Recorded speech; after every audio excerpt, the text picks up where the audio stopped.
Hello বন্ধুরা, আসসালামু আলাইকুম। আপনারা সবাই কেমন আছেন? আশা করি ভালো আছেন।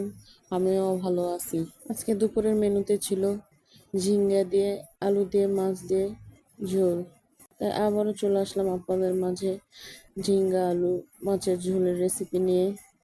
মাছটাকে ভালোভাবে ভেজে নেওয়ার পরে পেঁয়াজ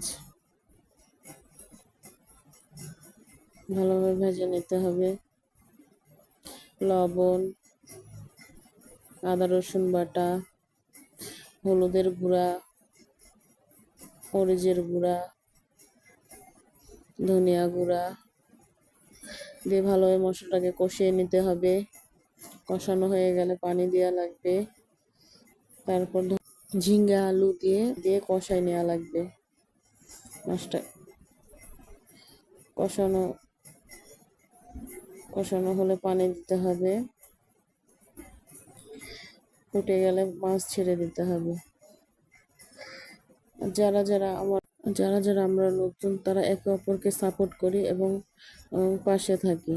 তাই লাইক কমেন্ট শেয়ার দিবেন এবং যারা যারা আমাকে ফলো দিবেন তাদেরকে আমি ফলো ব্যাক দেব।